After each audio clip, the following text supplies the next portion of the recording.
Ethan Winieri is man. this dude's front of goal, bro. No end product. I've seen it myself. Is Cole Palmer the best player in the Premier League? It's getting colder here. Welcome back to the channel, ladies and gentlemen, for another Switch the Play video. As always, I'm joined here by my co-host Naeem. Back at it again, man. 3 in a row. How you feeling, man? 3 in a row, man. 3. We grinding.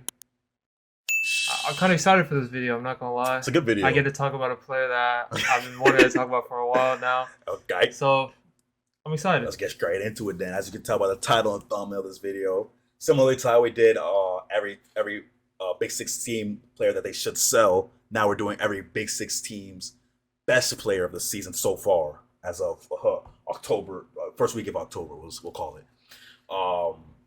So I guess if we could go down the table, or let's reverse go down the table. Okay. So who's the bottom of the big? It's probably United. United is the lowest Big Six team. And that's a perfect place to start because best player is crazy for them because it's gonna take a minute. You might have to sit here for a while and think. You know what I'm saying? Because we actually just finished filming a video about United where we kind of ripped into them a little bit. Yeah. You know, Ten Hag. Go watch it up here.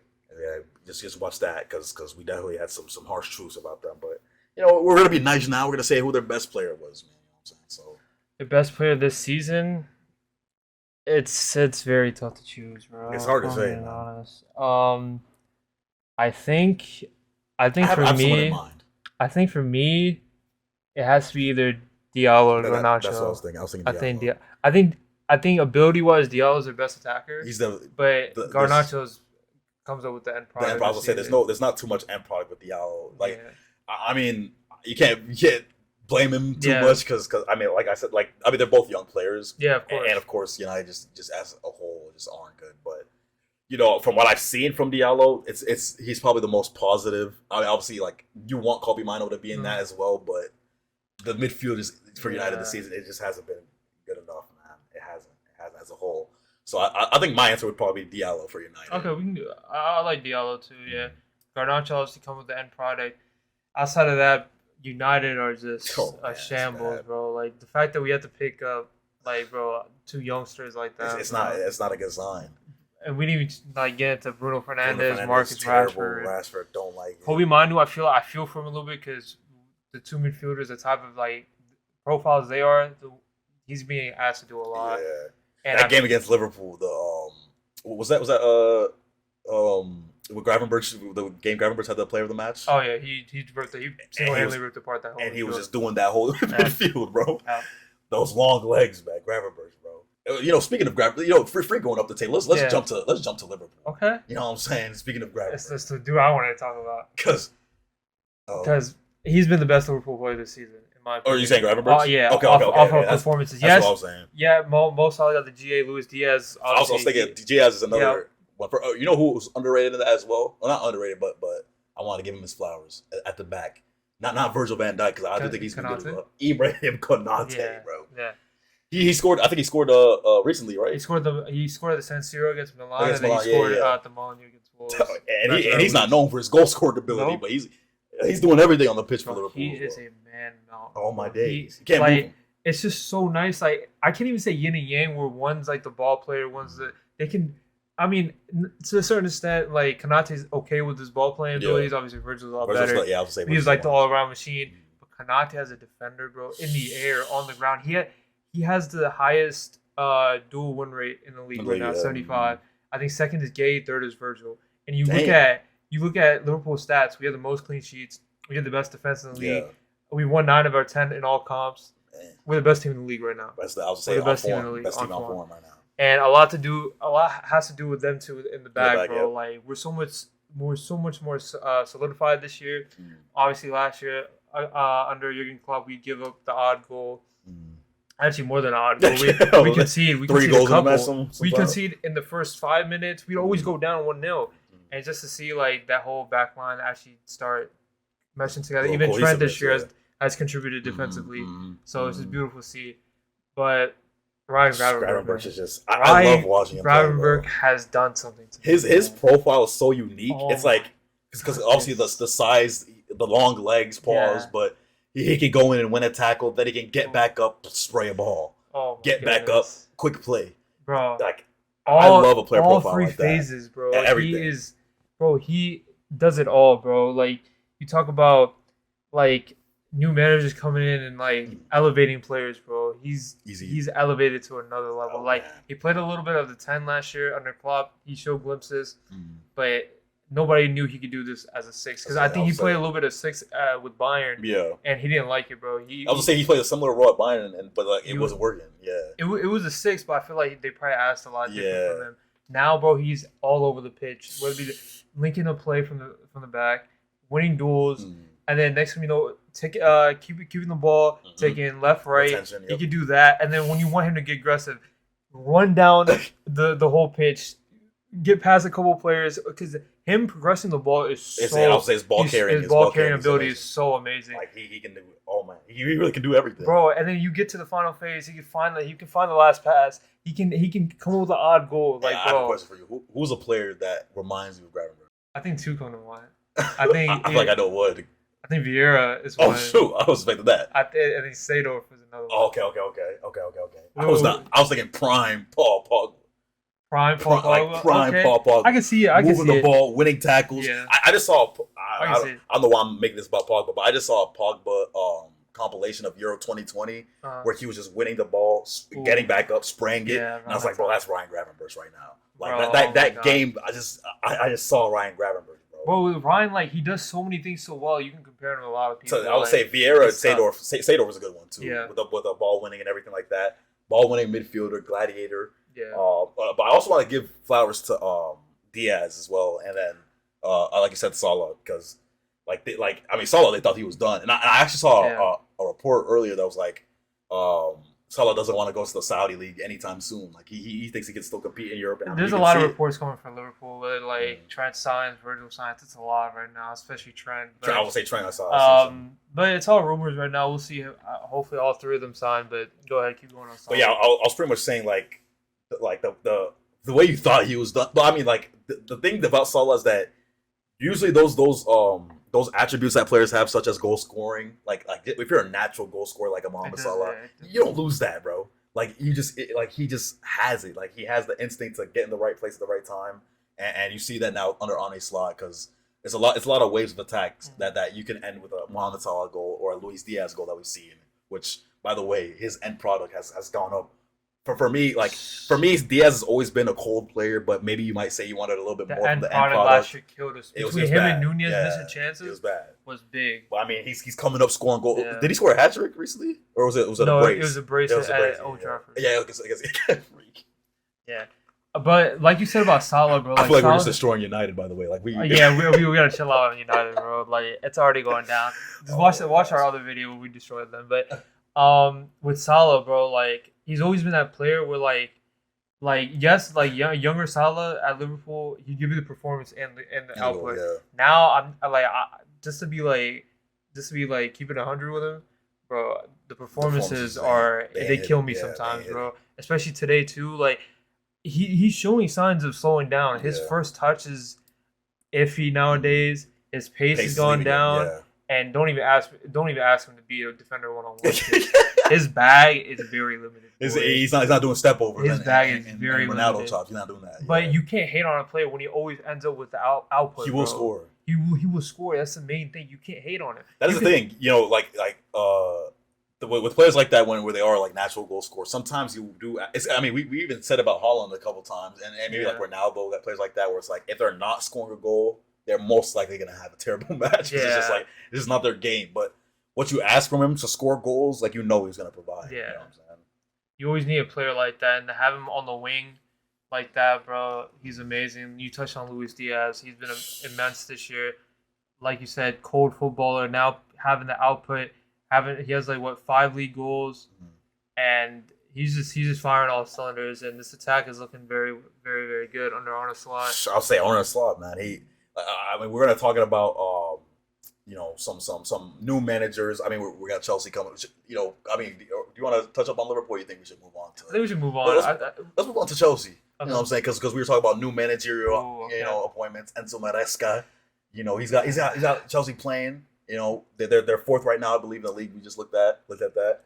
Who is Chelsea's best player this season, man? And forget about that guy. Fernandez. Okay, crazy. Because it's an obvious answer, but we were gonna give some people their flowers until we get to that eventually. Because I think we're gonna give people flowers. I think it has to start with Nicholas Jackson. has strides. You know what I'm saying? Even last year when he didn't provide the finishing, he was still a good footballer, bro. Like he had link-up play, but it's just that finishing was so bad. It just it dropped him down. It was meme worthy. Yeah, people were saying he got 14 league goals, non-penalty goals. Yeah, bro, he had a stinker of a hat trick, or he might have been 4 goals. Was it against Tottenham? It was against Tottenham. I remember that game. That game was so crazy. For some reason, Ange was down to 9 men. He decided to play half line. Everybody was up top. Yeah, that game was one of the most wild games I've ever seen. Yeah, that was a crazy game. That game was crazy, but I mean, Nicholas Jackson. I've seen a stat about Nicholas Jackson where it was him and maybe Haaland, either Haaland or Salah have the most goals since last January. Yeah, I think something like that. Yeah, and, it's a crazy stat to think about because you're thinking Nicholas Jackson's just this garbage guy, but I mean, he's coming up with goals now, bro, and Enzo Maresca's got the team playing proper. I also like some performances I've seen from Nani Madueke, for example, against that Wolves game where he said, what he posted on the story. He's like, this Wolverhampton is shit. Yeah, scored a hat trick on him afterwards, which is crazy. I can't lie though. From what I've seen of Nani, he had that hat trick, but outside of that, too, if he isn't scoring at all. The thing is, players like Nani Madueke, João Felix as well is another one that kind of gets in that. Attacking depth is crazy for them. Pedro Neto's over there. I like their team a little bit. Oh, man. I like their team. Jadon Sancho has been balling out. Jadon Sancho as well. I feel like Moises Caicedo has a role to grow into as well. I like Chelsea, bro. But I mean, come on.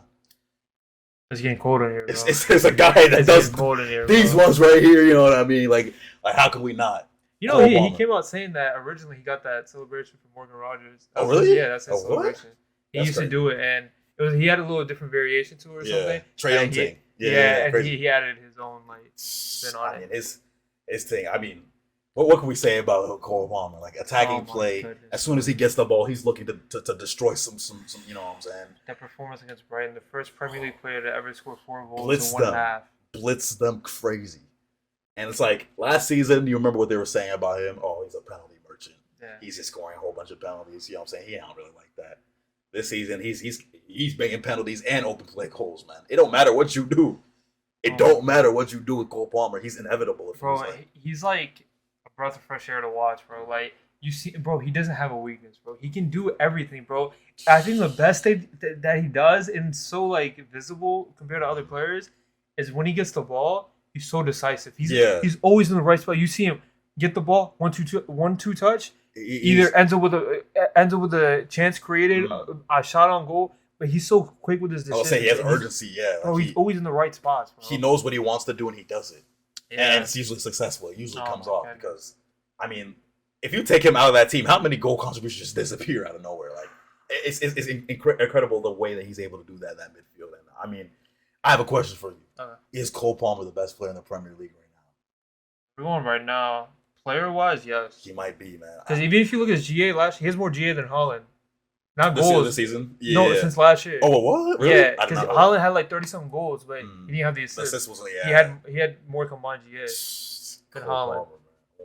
And they called him a fluke, and you look at him now, bro, Pep Guardiola might be regretting that decision. Goodness. We never really talk about Pep, obviously, because, he has so many great players, but, one got away. I would say one got away from him. This one got away from him. Usually when Pep lets a player go, it's that guy's probably finished. You know what I mean? You don't want to get that guy. But Cole Palmer, it might be one of the biggest X's on his resume because he is incredible, literally world class player. So we all know Chelsea. That's their best player. Yeah. Cole Palmer. There's been a lot of talks between who's a better player, him, Saka, or Foden.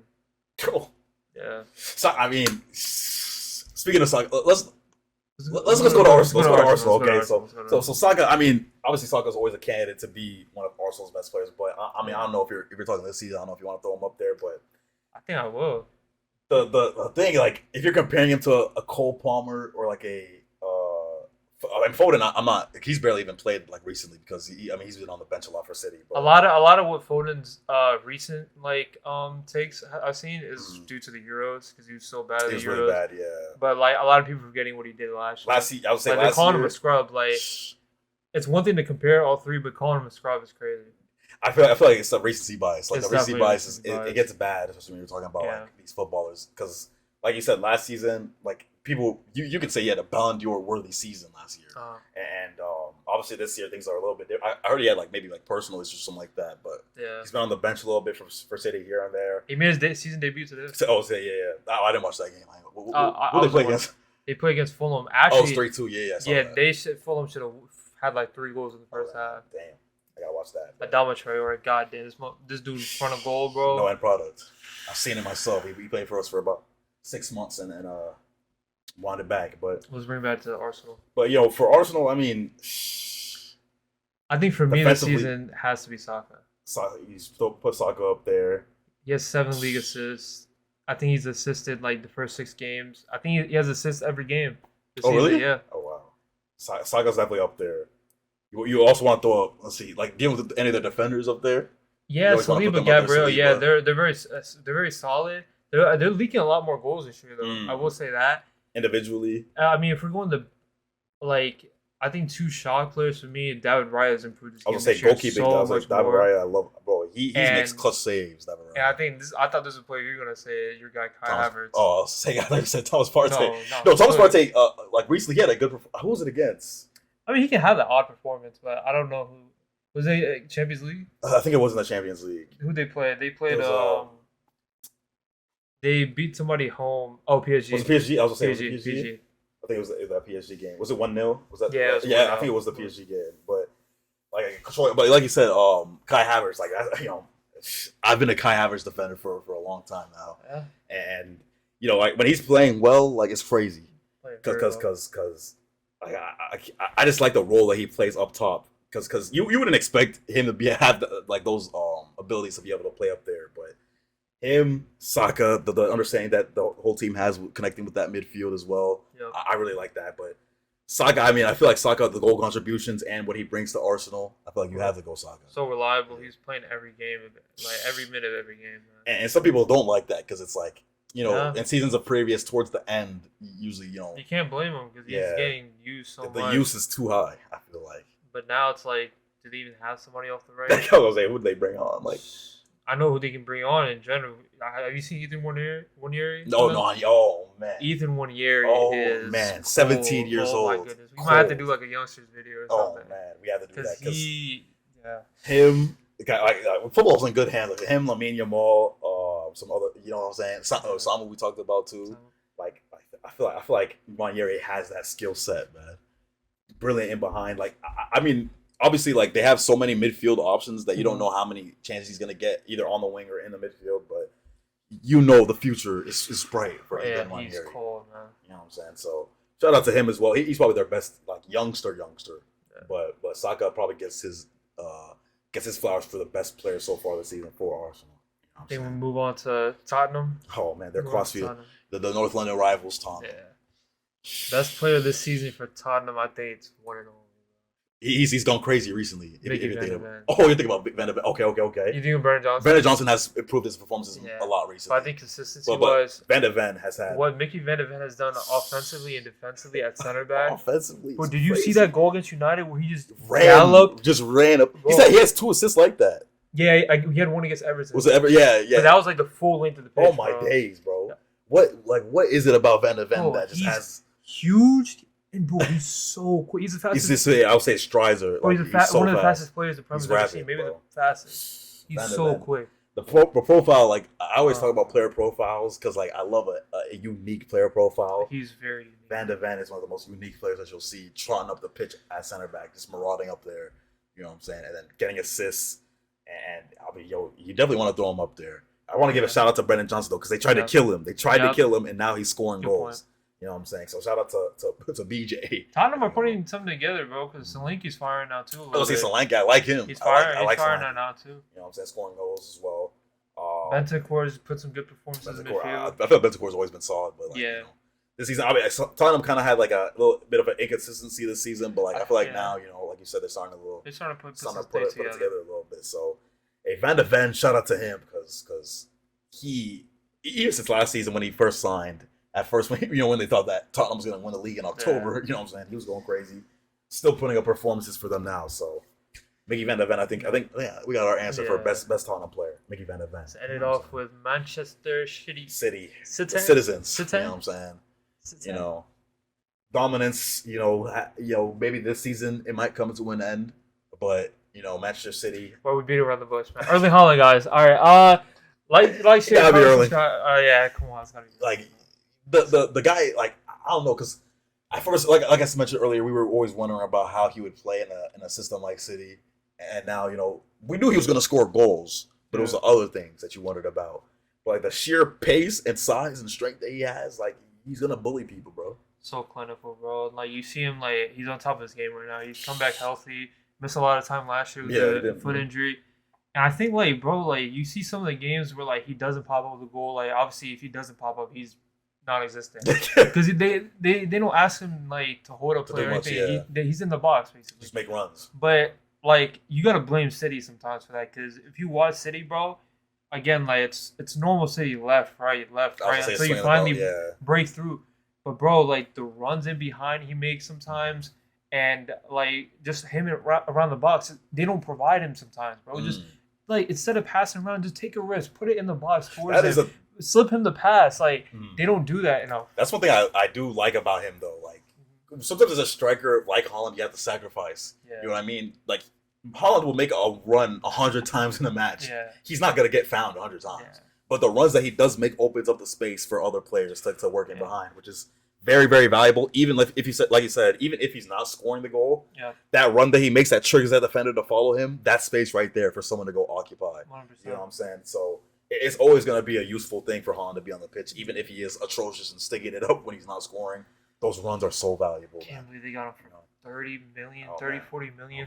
But the rumors are circulating right now. They're saying Haaland might renew his contract, but he wants a release clause of 100 million in there, so they can, you know what I'm saying? So who knows? Oh, Real Madrid come calling, Barcelona come calling. I'll be happy, bro. Oh man, get him out of here. Bayern got Harry Kane, but I don't know what. Like a lot of people were saying Real Madrid, but I'm like, they got so many options now. Like, do they want Haaland? I feel like it makes sense for him to come to Barca. Yeah. But the money is a little, it's a little steep. I don't know. Can we afford that right now? Erling Haaland gets Barca. I mean, Barca get Erling Haaland. Haaland versus Mbappe. Oh my goodness. Yamal, Haaland, Pedri, got Bellingham versus Bellingham, Vinny, Mbappe. Oh my gosh. Oh, that'd be insane. It would be like 2010 all over. Not necessarily. Not Messi, Ronaldo level, but it would supplement that. It's bringing something back. You know what I'm saying? So shout out to Haaland, man. You are City's. We didn't even talk about anyone else for City. But I mean, who? Like, this season though? I was gonna say, like. I think Kovac is surprisingly. I was like, Kovac. He came with 2 goals today. Some consistent performances. For 2 goals today, Roger before he got injured, obviously. Obviously, Roger. But unfortunately, he got injured. But obviously, just classic Pep rotation. I like what I've seen of Rico Lewis this year. But even like them defensive solidity has been awkward, bro. Them defensively. I don't like City, bro. I'm not gonna lie to you. I just don't. Defensively, bro. Ruben Diaz has been a little shaky, and then their part like Akanji. Especially John Stones was like he's getting to the point where they might have figured him out. Yeah, they might have figured because he had a little bit of a different role. You know what I'm saying? That weird role he had, but maybe things are starting to get figured out a little bit. What about the new sign like Savinho? Oh, Savinho, he's like Savinho. Good. Like, I mean, even at Girona, obviously like watched the game a lot of league. Yeah, he cooked us. When we played against them at Montpellier, he cooked us terribly. You know what I'm saying? So you knew that he had it, but. Moved to City now, and the guy has some flashes. Young, I think he's 20, right? Yeah. Very young. So shout out to Savinho as well. But Manchester City's best player, Erling Haaland. You know what I'm saying? And that wraps it up for us. So let's go through it again. It was Arsenal. We said Saka. City, Haaland. Chelsea, Palmer, obviously. Liverpool. I said Gravenberch is definitely for me, and then United. Diallo, I guess. Diallo, yeah, and then Tottenham. We said. Mickey Van de Ven. Yeah, Mickey Van de Ven. So those are our Big Six best players so far this season. Maybe things will change. Maybe we'll revisit this video at the end of the season, and see what changed and what stayed the same. But as always, guys, make sure you like, comment, and subscribe. Some more content will be coming out. You guys see we're going crazy right now. You know what I'm saying? We're going crazy. So just repay us with a little subscribe, with a little like, with a little comment. That's all we're asking for. You know what I'm saying? And like we always say on this channel, we out. Peace.